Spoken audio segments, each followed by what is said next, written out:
morning, church. My name is Emily and I am the youth director here, and I would love to introduce you to somebody. This is Kyla. She is our intern for the summer.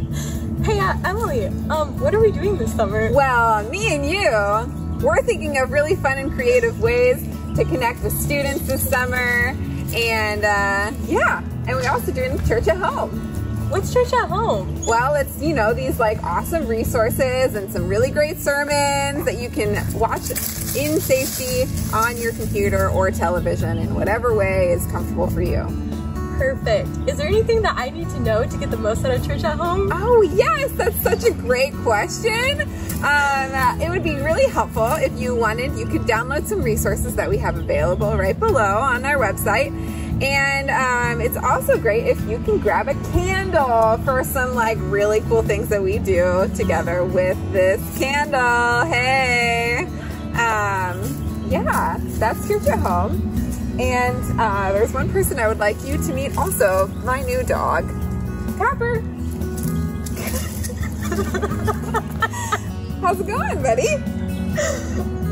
Lots of sniffs for Copper. Have a great Sunday service, everybody.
No space where his love can't reach.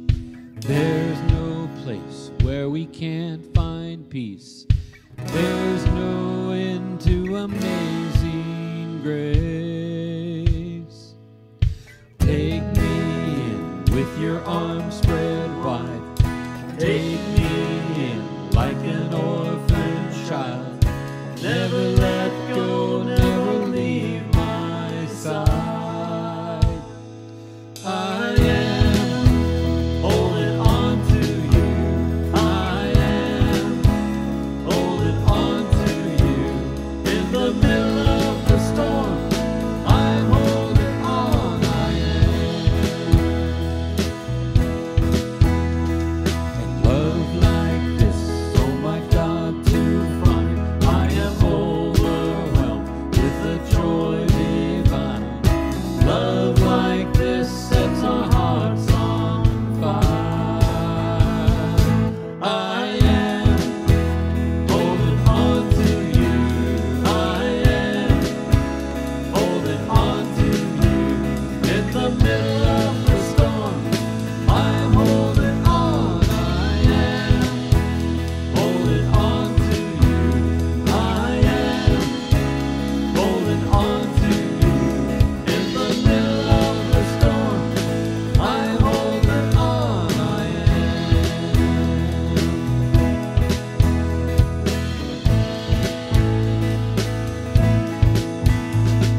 This morning, we take some time in our service to come to the table, to take communion. Now, when we come to the table to take communion, for it to work well, we have to acknowledge that there are at least two present. The first one that is present is Jesus himself. Earlier in the service, we lit a candle to remind ourselves that God is present. Because God's not just present in a church building, he's present where you are. And when we take communion, one of the things that we acknowledge is that God is present. And it's him that has invited us to the table. So the first one present is God. The second one that needs to be present is you. When we take communion, we don't want to just simply go through the motions. We want to be intentional about how we show up. We want to take time right now to acknowledge that God is present and we're going to join him at the table. Now, oftentimes when you come to church and you do communion, the elements are placed in these fancy containers. That's nice. It's a way of honoring God. But the most important thing isn't the dishes.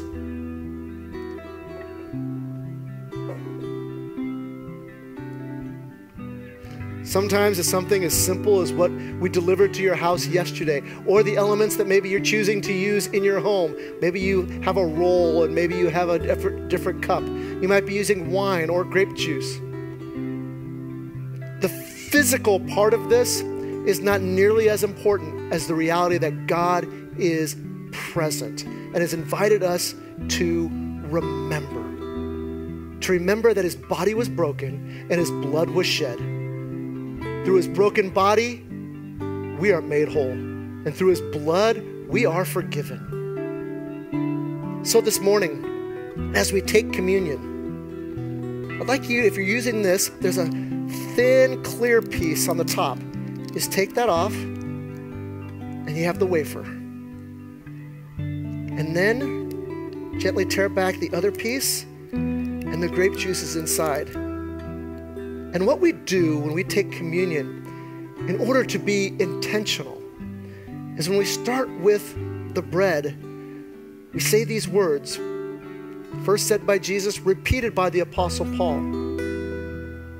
It's the body of Christ, and it was broken for you. And our response at Community Covenant has been to say, I remember. So, the body of Christ, broken for you. I remember.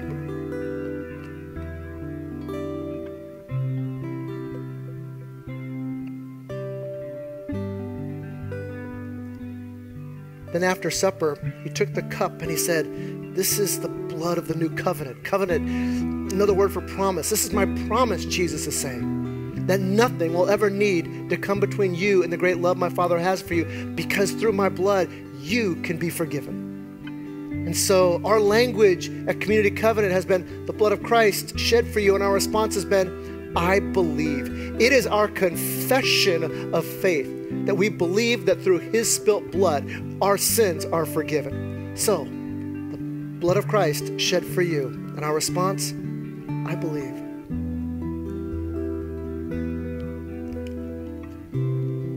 Would you pray with me, please?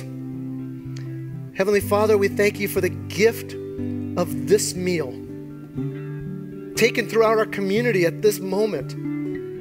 Acknowledging that you are present at this table, and it is you that has invited, and it's you that has been the one that has served. Father, may the taste of this meal linger on our lips, on our minds, and on our heart, so that we might remember what you have done, and that we would truly believe that it's through your broken body and spilled blood that we are made whole, we are made clean, and we are restored as your people. We pray this all in the precious name of your Son, Jesus, who lived, died, rose from the grave, ascended to you, and sits at your right hand. We pray everything in his name. Amen.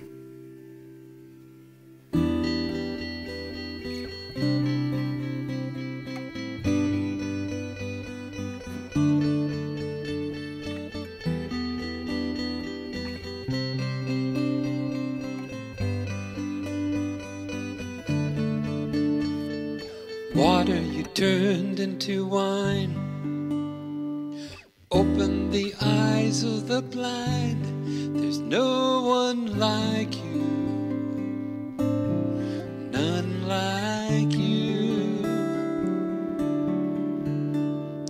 Into the darkness you shine. Out of the ashes we rise. There's no one like you. None like you. Our God is greater. Our God is stronger. God, you are higher than any other. Our God is healer, awesome in power. Our God, our God.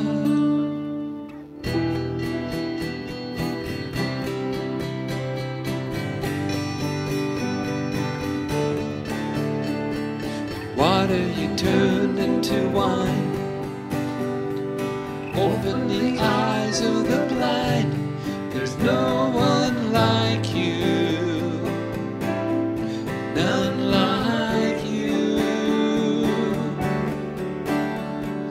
Into the darkness you shine.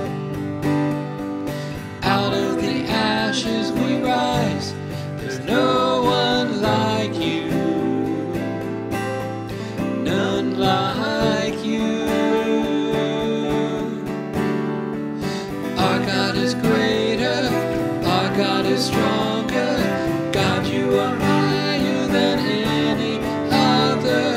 Our God is healer, awesome in power. Our God, our God. Our God is greater, our God is stronger. God, you are higher than any other. Our God is healer, awesome in power. Our God, our God.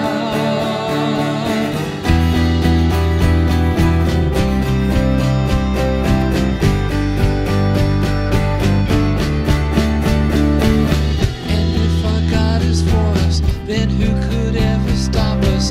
And if our God is with us, then what could stand against?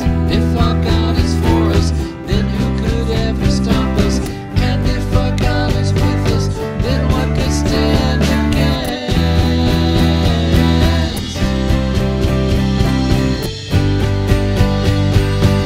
What could stand against?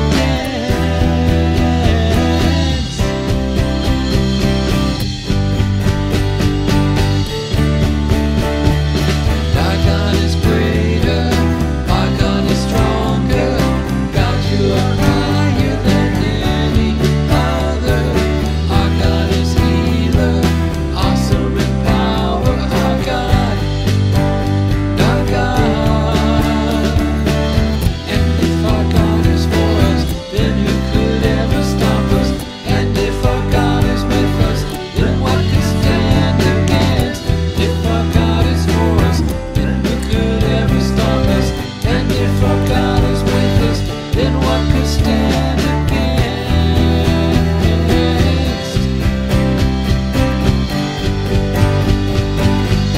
What could stand against?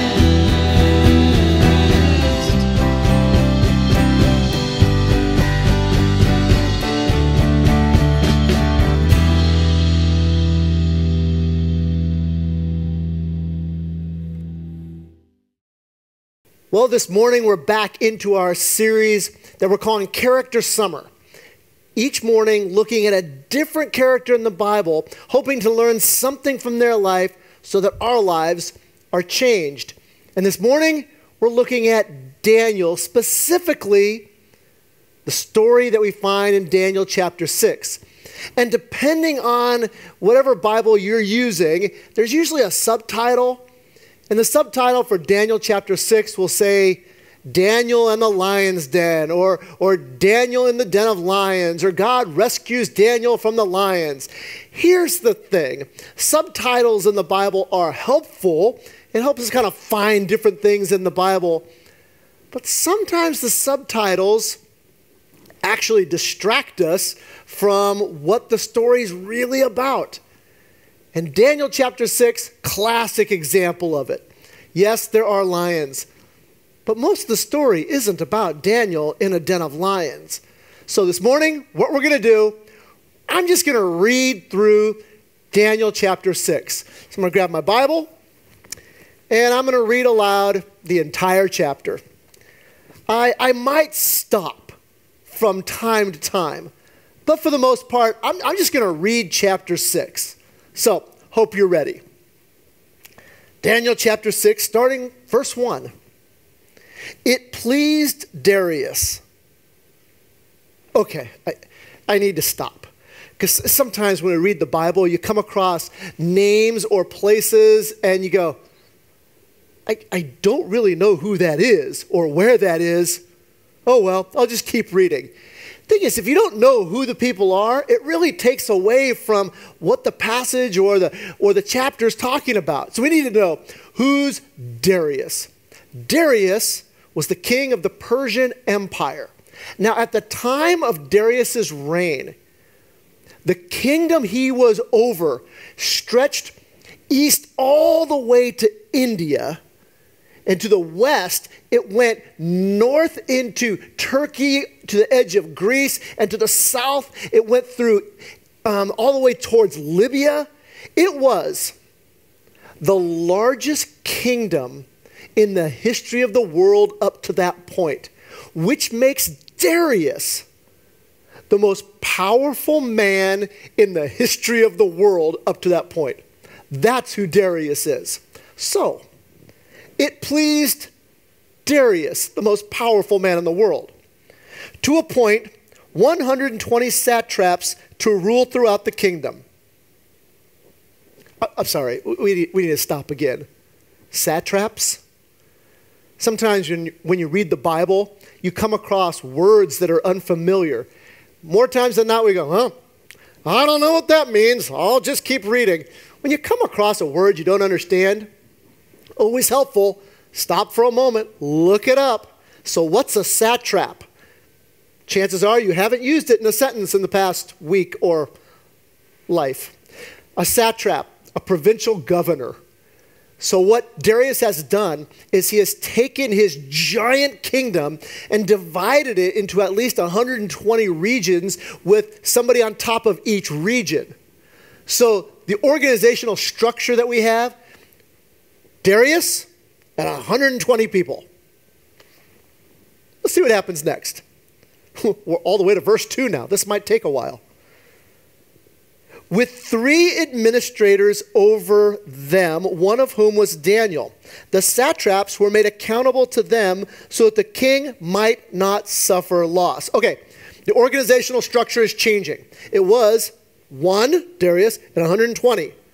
Now it's 1 with 3, and then those 3 overseeing the 120. So you got kind of a pyramid structure of organizational government here. Now, Daniel so distinguished himself among the administrators and the satraps by his exceptional qualities that the king planned to set him over the whole kingdom. Okay, the organizational structure, it's continuing to change. It was 1, 3, 120. Now it's 1, Daniel, 2, and 120. At this reorganization, the administrators and the satraps tried to find grounds for charges against Daniel in his conduct of government affairs, but they were unable to do so. They could find no corruption in him because he was trustworthy and neither corrupt nor negligent. Finally, these men said, when it says these men, how many men are we talking about? At least 2, maybe 122. Finally, these men said, we will never find any basis for charges against this man Daniel unless it has something to do with the law of his God. Okay, this is the first time we got to take a major pause in the story because this will be the first time that we ask the question, are we like Daniel? Are you like Daniel? 122 people tried to find something wrong with the way that Daniel conducted himself in the public arena, and they couldn't find anything. What would happen if 122 people started to dig into your life? What would they find? Would they find you to be trustworthy? Or would they find you to be a gossip? What would they discover if 122 people started digging through your browser history on your computer? What would they discover about you? What if they just, followed you on Facebook? What would they discover about you? If they were listening in on your phone calls, what would they discover about you? Would they find you to be trustworthy or less than?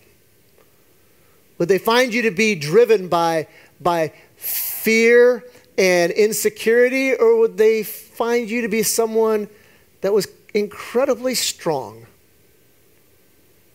If 122 people looked into your life, what would they discover?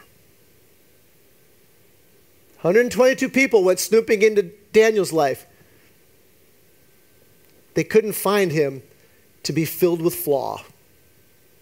But the story continues. Verse 6.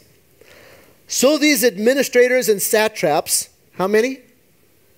122.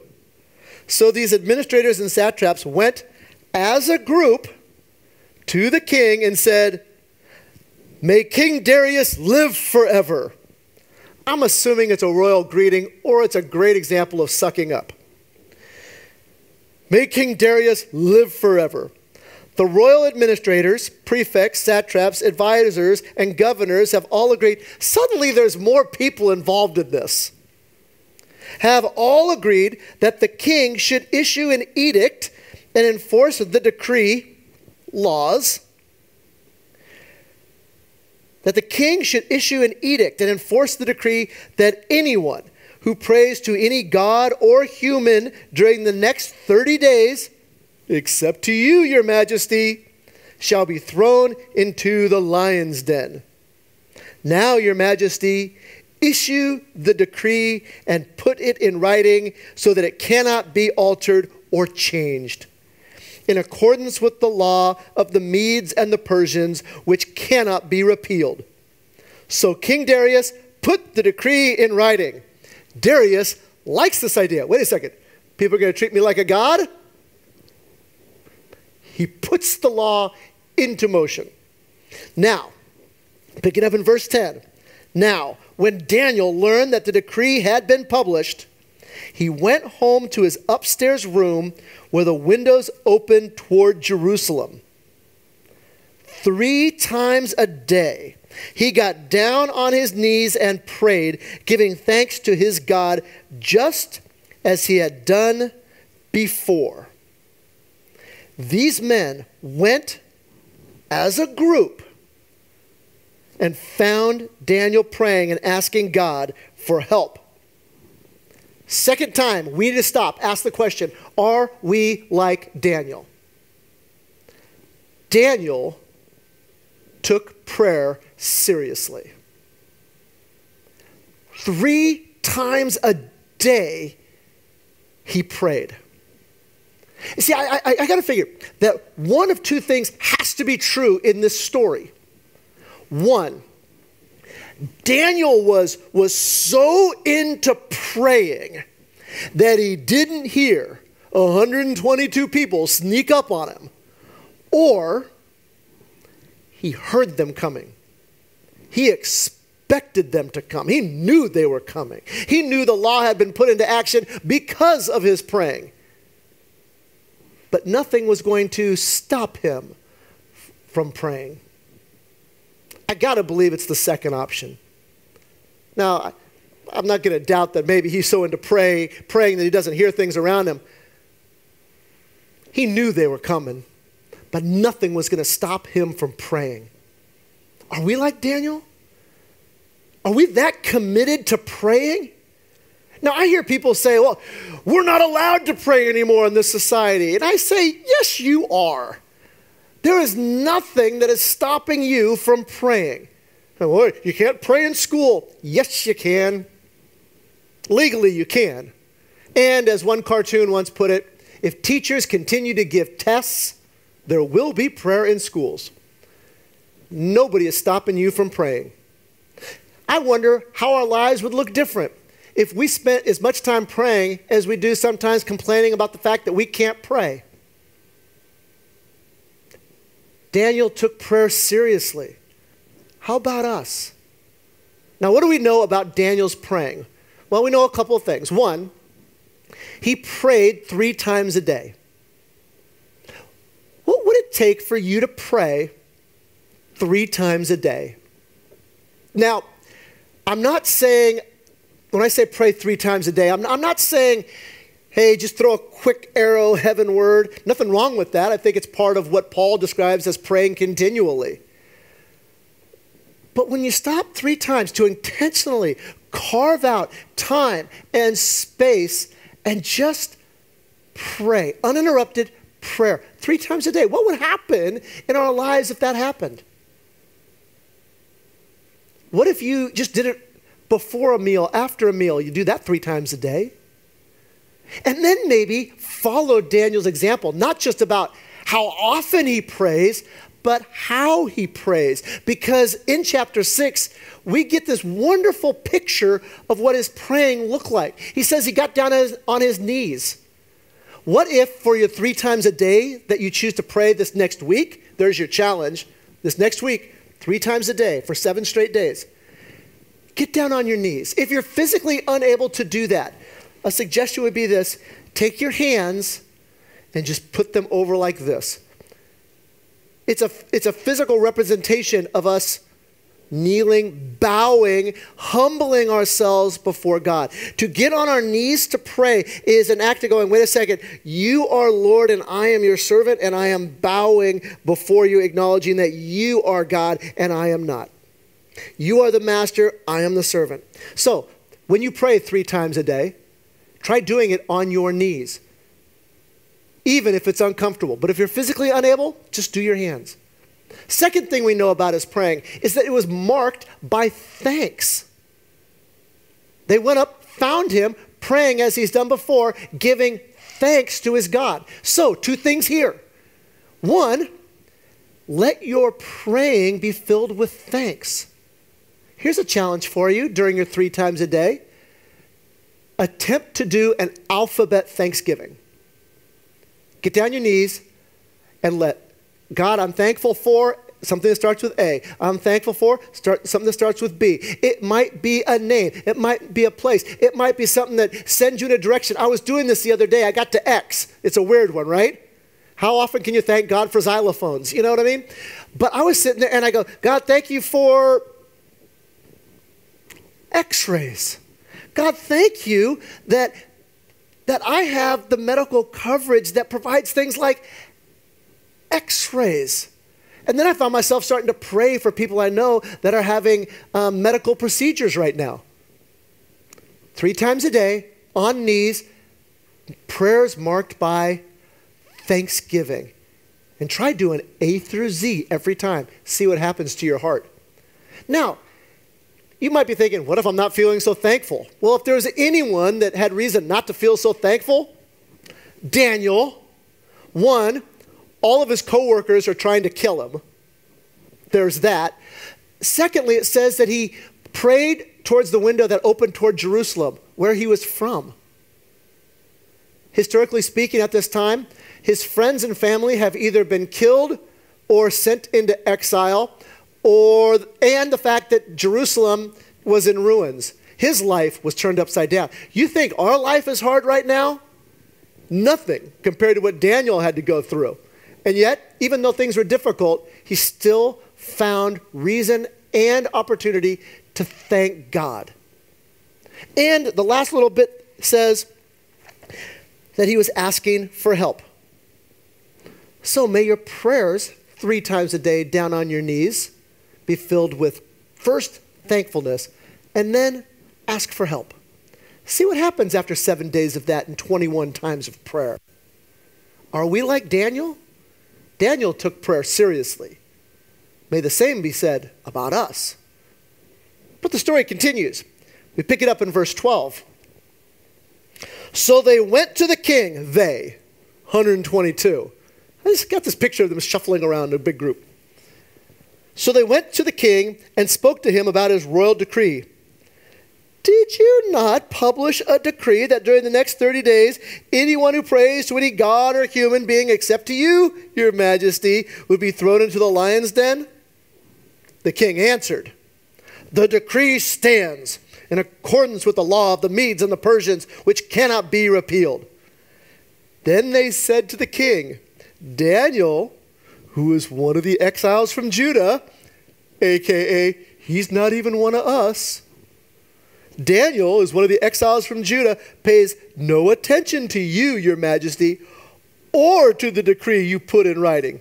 He still prays 3 times a day, which tells me they snuck up on him more than once. When the king heard this, he was greatly distressed. He was determined to rescue Daniel and made every effort until sundown to save him. Then the men went as a group to King Darius and said to him, remember, your majesty, that according to the law of the Medes and the Persians, no decree or edict that the king issues can be changed. So the king gave the order, and they brought Daniel and threw him into the lion's den. The king said to Daniel, may your God, whom you serve continually, rescue you. A stone was brought and placed over the mouth of the den, and the king sealed it with his own signet ring and with the rings of his nobles so that Daniel's situation might not be changed. Have you ever seen the back of a letter, the back flap? There'll be a sticker put over it. That way you can tell if someone has opened it or not. It used to be done with wax, and then the signet ring would put the mark of the king or the person in nobility onto it, and when the seal was broken, the wax would break. Same idea here. They've sealed the mouth of the cave, and they've put stickers up so that if the rock was moved, people would know. Then the king returned to his palace and spent the night without eating and without any entertainment being brought to him, whatever that entertainment might have been, and he could not sleep. At the first light of dawn, the king got up and hurried to the lion's den. When he came near the den, he called to Daniel in an anguished voice, Daniel, servant of the living God, has your God, whom you serve continually, been able to rescue you from the lions? Got to pause here. Now, before we ask the question a third time, are we like Daniel? I need us to pay attention to the nature of the relationship between Darius and Daniel. Because I think there's more to this relationship than king and vice king. If you look at the language used to describe Darius in this section, I think you'll begin to see that there's more than just a working relationship. It says in verse 14, he was greatly distressed. He was determined to rescue Daniel. He made every effort. And then you jump down to verse 18.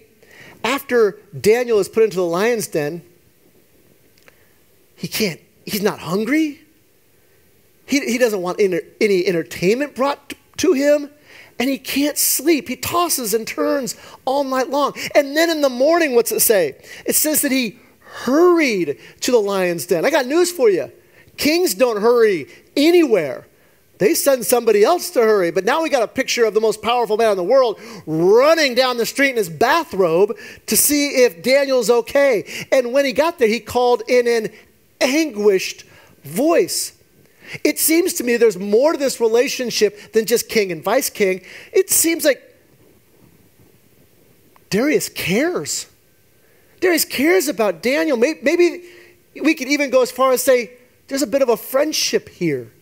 He's really worked up. over what's happening to his friend. Now, let's just assume for a moment that there is a friendship here between Darius and Daniel. If there is a friendship, look at how Darius describes his friend Daniel. 2 times in the section I just read, Darius says these words, "May the God whom you serve continually rescue you." Now we can ask our question, are we like Daniel? How would somebody that knows you well describe you? Darius describes Daniel as one who serves the living God continually. Is this how your friends describe you? Now, if I'm going to ask you this question, I got to be able to ask me the question. So I started thinking, how would my friends describe me? Well, they might describe me as someone who serves God with passion and creativity. They might describe me as someone who serves God when it's convenient. Serves God because it's in his job description. But would they describe me as someone who serves God continually? I don't think they could. Because sometimes I'm too busy serving me to be serving somebody else like God. How about you? Would someone describe you as one who serves the living God continually? Now you might go, Mike, I would like to serve God more. I don't know how. There's lots of ways to serve God.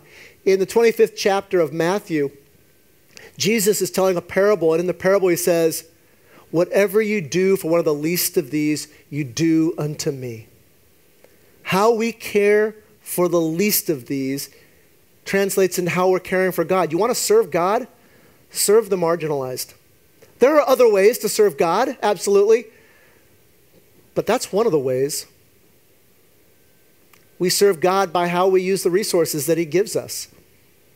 Do we use our resources to, well, show generosity and obedience? Do we tithe? It's a way we serve God. Daniel is described as one who served the living God continually. Are we like Daniel? The story goes on, and this is the part that gets all the headlines. Picking up verse 21. Daniel answered, "May the king live forever. My God sent his angel, and he shut the mouths of the lions. They have not hurt me, because I was found innocent in his sight. Nor have I ever done any wrong before you, your majesty." Really? You know, there's a lot of miracles in the Bible. The Red Sea, Jesus walking on water. There's lots of miracles in the Bible. I don't know how high I initially rank this one. The lions didn't eat Daniel. Whoop-de-doo. Unimpressive to me. And here's why it's unimpressive to me. I've been to the zoo. You've been to the zoo. There are lions at the zoo. In all the times that you've been to the zoo, how often have you actually seen a lion move? For all you know, it's a big stuffed animal with a soundtrack. Lions don't move. I've read somewhere that male lions can sleep up to 23 hours a day. He was in there less than 23 hours. Maybe the lions were just asleep. On the miracle-o-meter, unimpressed. Interestingly enough, I was preaching this sermon in Rwanda a handful of years ago, and I got to this part and I was talking about how unimpressed I was. The look on their faces like, boy, you got to be out your mind. They had a little more respect for lions than maybe I did. But watch what happens next. The king was overjoyed, and gave orders to lift Daniel out of the den. And when Daniel was lifted from the den, no wound was found on him because he had trusted in his God. When I was in Rwanda and I read that in a sanctuary, the congregation erupted in cheers. At first I thought it's because, well, they have more respect for lions, and so they think this is a bigger miracle than maybe we do. But then it occurred to me, maybe that church in Rwanda has a greater appreciation for how God delivers, and we've just become used to it. We've lost the overwhelming joy when we hear the good news of what God has done. I read that verse in a Rwandan church, and the place erupted with celebration. I read it and we yawn. But still, there's a lingering doubt. Was it that big of a miracle? Watch what happens next. This is the part that didn't show up in the flannel graph, in second grade Sunday school. Verse 24, at the king's command, the men who had falsely accused Daniel, at least 2, but I do the math earlier, it's way more than that. The men who had falsely accused Daniel were brought and thrown into the lion's den, along with their wives and children. And before they reached the floor of the den, the lions overpowered them and crushed all of their bones. Okay, on the miracle-o-meter, just went up. The fact that Daniel survived the night with all of those lions, way more impressive now. Because apparently, these lions could eat hundreds, but they didn't touch Daniel. On the miracle, pretty big miracle. But here's the thing. I believe there's more than one miracle in chapter 6. We only pay attention to the fact that one person was delivered from the mouths of lions. What happens next, I tend to think, is an even bigger miracle. Then King Darius, who? The most powerful man in the world. Then King Darius wrote to all the nations and peoples of every language in all the earth. In other words, he wrote this to the largest, most powerful nation in the world. May you prosper greatly. I issue a decree that in every part of my kingdom, people must fear and reverence the God of Daniel. For he, referring to God, for he is the living God, and he endures forever. His kingdom will not be destroyed. His dominion will never end. He rescues and he saves. He performs signs and wonders in the heavens and on the earth. He has rescued Daniel from the power of the lions. The truth of who God is and what God has done is proclaimed throughout the largest kingdom the world had ever known at that point. Spoken by the most powerful man in the world who acknowledges that God's kingdom is going to last long before his, long beyond his. This is a huge miracle, and I am comforted by the fact that the ingredients that led to the second miracle are the ingredients that we can do too. Live a life of integrity. Let 122 people snoop into your life. Let them find that you live a life of trustworthiness, of encouragement and not gossip. Live a life of integrity. Take prayer seriously. Praying 3 times a day on your knees, giving thanks to God for all that he's done and all that he is. And serve the living God continually.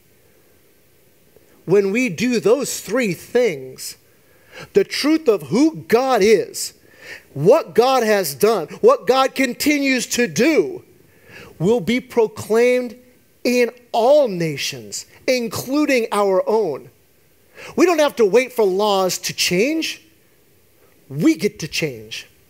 We get to change so that we're more like Daniel. And when we become more like Daniel, the good news of who God is spreads. Verse 28, last verse of the chapter. So Daniel prospered during the reign of Darius and the reign of Cyrus the Persian. The end, and amen.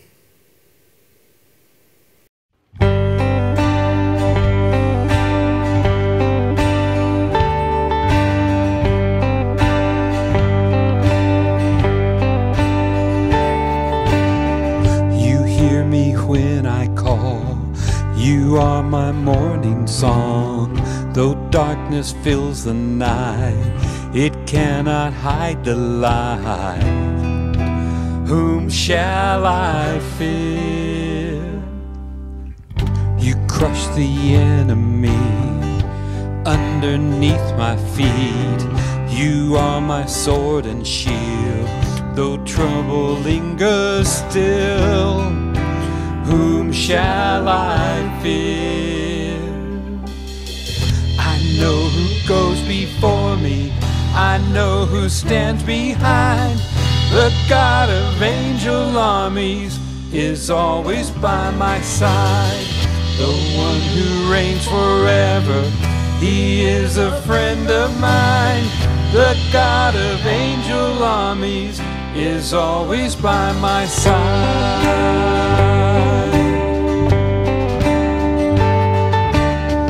My strength is in your name, for you alone can save.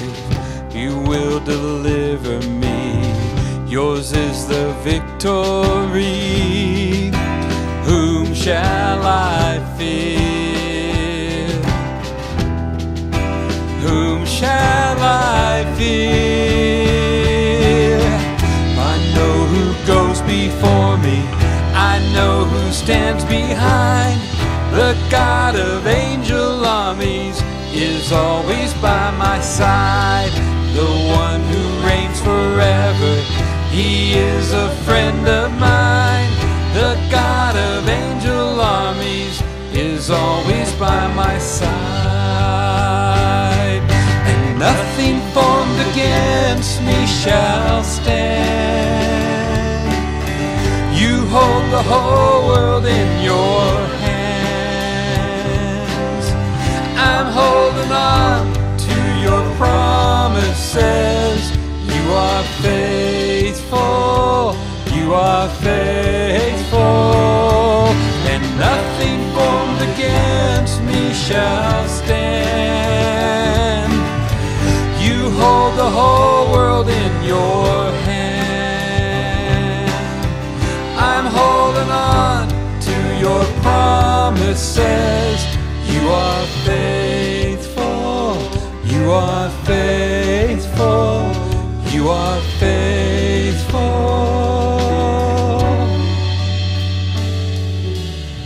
I know who goes before me, I know who stands behind. The God of angel armies is always by my side. The one who reigns forever, he is a friend of mine. The God of angel armies is always by my side. I know who goes before me, I know who stands behind. The God of angel armies is always by my side. The one who reigns forever, he is a friend of mine. The God of angel armies is always by my side. The God of angel armies is always by my side.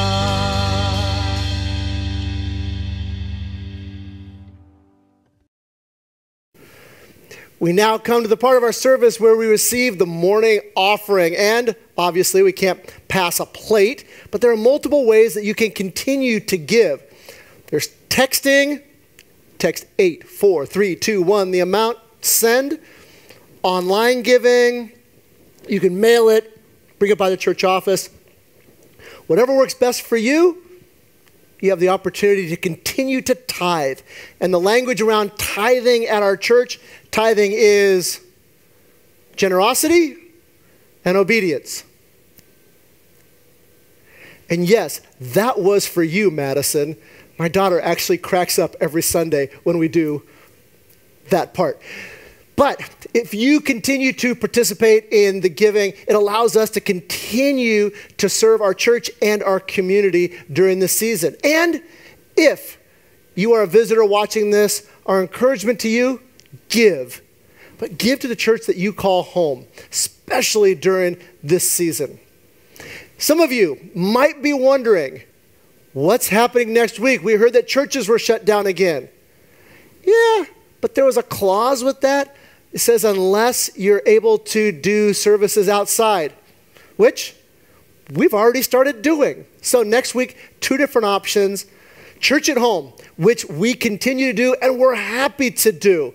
And we don't consider church at home to be the lesser of the 2 options. If anything, it's probably the more full option. I encourage you, if it works for you, keep doing church at home. That'll be provided next week. And there'll be a 9 a.m. service in the amphitheater. We're doing that on the 2nd and 4th Sundays of the month, 9 a.m. Bring your own chair, wear a mask. If you have any other questions about what is needed for that service, you can check online or you can call the church office. We'd love to see you, whether at church at home or in the amphitheater next week as we continue our summer sermon series. Now, for the benediction, I got to let you know something. The sermon I just preached this morning on Daniel chapter 6, some of you have heard it before. It's the sermon I preached during my candidating weekend, almost 6 years ago. And 3 years ago during Character Summer, I did it as well. But I don't know about you. I need to be reminded of this all the time.